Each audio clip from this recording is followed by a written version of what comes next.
Hey guys, Trent here coming at you with another video. So we'll look at some sales, we'll look at some midweek pickups, and we'll talk really quick about should you be a clothing seller on eBay. So let's check it out.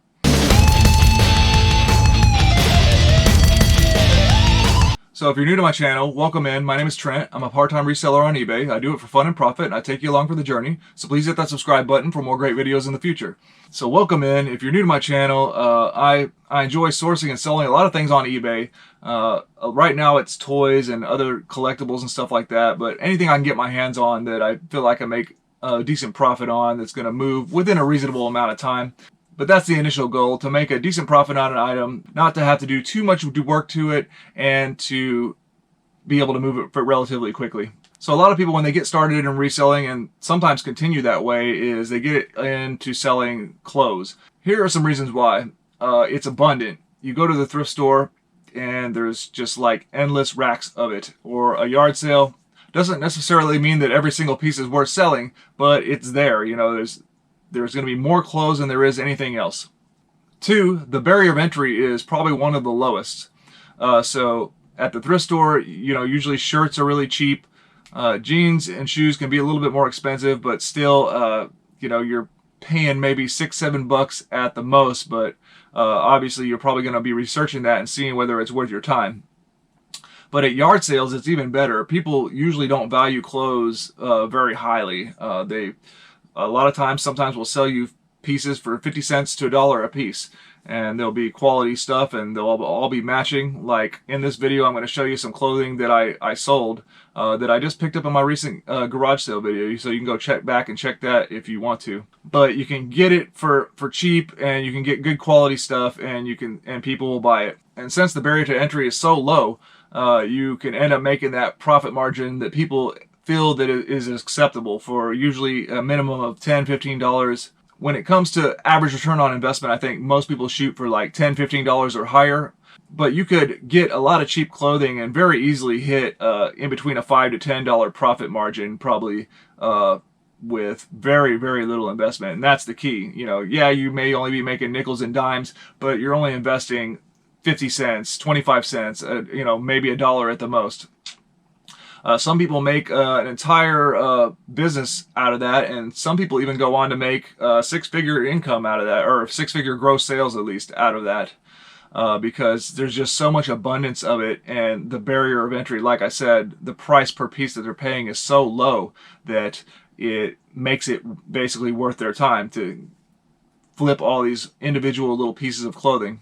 Alright, so my wife went to the thrift store again while I was at work, and the price is a little bit better now from the Hotspot thrift store, so let's see what we got. So usually she sends me pictures of all this stuff, and I can see the price and kind of see the condition, and then it's just a matter of hoping that the Nerf blasters kind of test out once I get them, because she's not really quite at the level of testing the blasters out yet. I need to show her some of those tricks so I can avoid getting some non-working blasters if possible.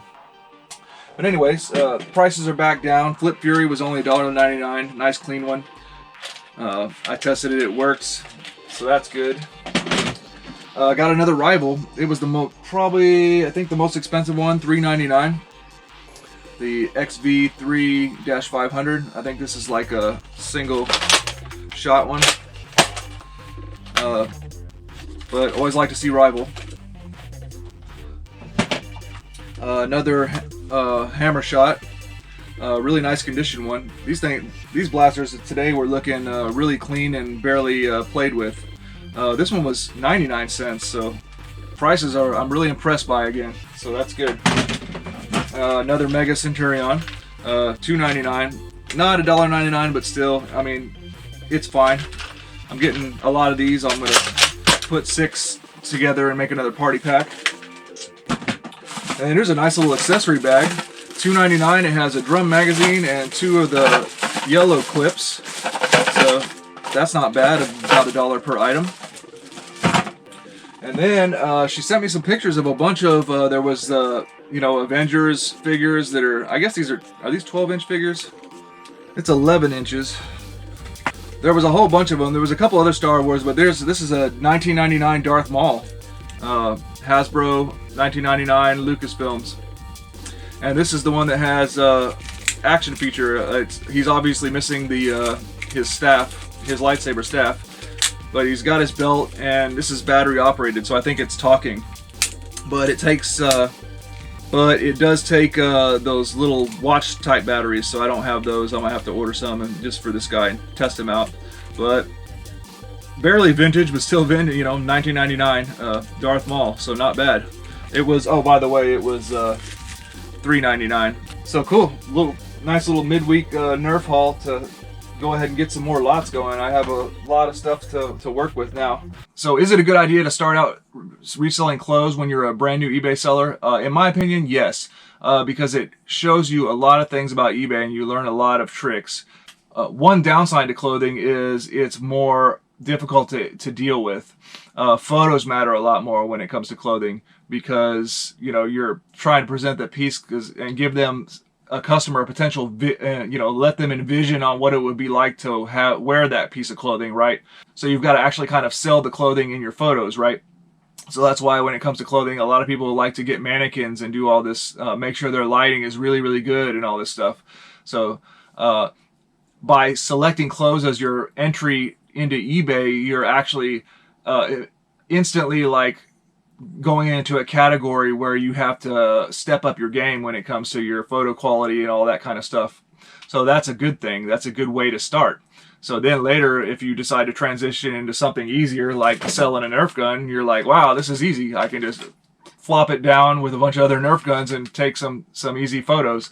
There is also, you got to keep in mind, there's stuff like the Goodwill bins where you can go in and pay by the weight. And that's where some of these, so you see some of these reseller channels that are very popular that's mainly what they sell as clothes. And from the perspective of another reseller, you're like, dang, why do people enjoy watching that so much? You know, but then you come to realize whenever you're new on the outside looking in, that looks like a more feasible scenario for somebody who's new to take on. Because one big pro to clothing selling is, as far as competition, it's not as competitive. If you, let's say you're going to a Goodwill bins and you're digging for clothes, if you're not like searching for that rare vintage piece all the time, you're going to be able to find good bread and butter nickel dime items and at yard sales and stuff too.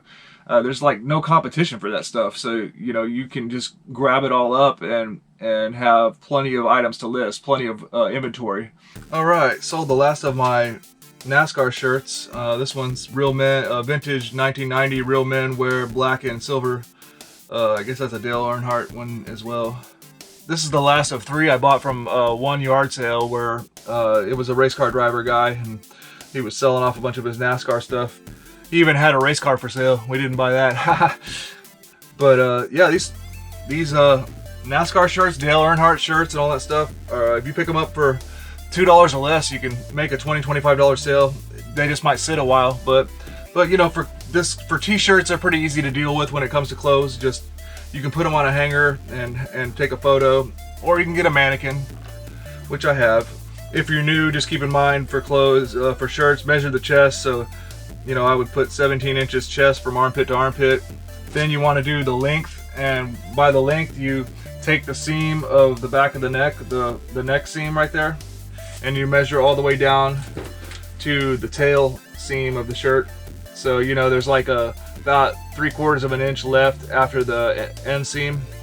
So that's where you get the length measurement.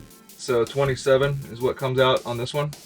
And for t-shirts, I don't usually measure sleeves, but for sleeve measurement, usually if you were like, let's say you had a long sleeve shirt, usually what you do is you take the center of the back line, which you can use the top of the neck seam as you know, a good place for the center reference point, and measure out to the end of the sleeve seam, or the cuffs of a long sleeve shirt, right? So this would measure, I guess, about 14 inches, 14 and a half. But for t-shirts, usually I don't worry about the sleeve measurement unless they're long sleeve. So this will just be a eBay mailer, first class ship. Folds up to a pretty small shirt here. It's gonna be an 8-ouncer.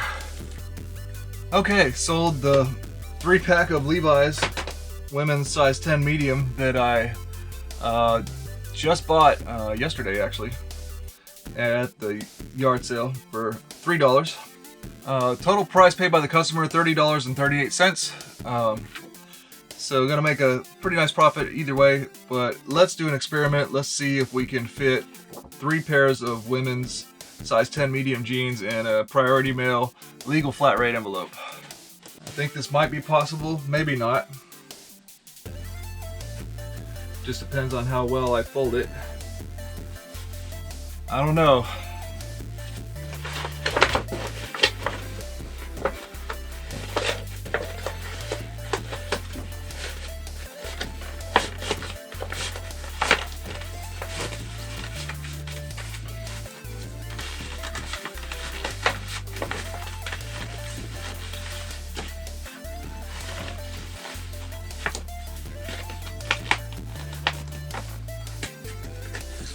All right, the moment of truth.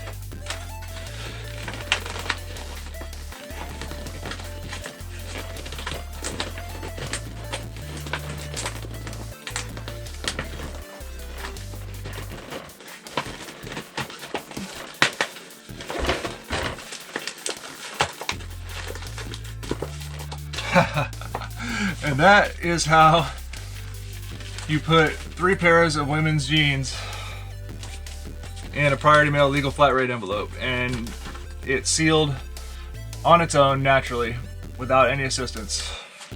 3 pounds and 15 ounces, so a 4-pounder. 4 pounds of jeans. Good times. Easy one. Sold one of my Panasonic 680S handsets. No batteries, just the loose handset with nothing else. Tested handset. Sold for total price paid by the customer $9.50. Just put it in a padded mailer.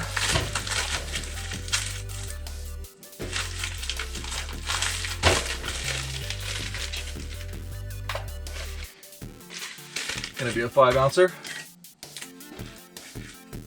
So in summary, I think yes, if you're thinking about starting selling on eBay, try out clothes. You may not stick with clothes, but the tools that you will acquire, the skill sets and everything will help you in your business in eBay, even if you don't end up selling clothes. Like for me, I still sell an occasional piece of clothing, so I still got my little mannequin piece and I know how to measure the clothes and all that stuff.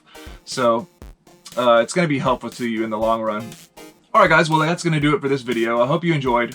Please like, comment, and subscribe. Let me know about any interesting tips, tricks, finds, or just leave me a comment in a comment section down below just to say hi. Or if you have an idea for a video, I always appreciate all of that. So once again, I hope you enjoyed and have a good day.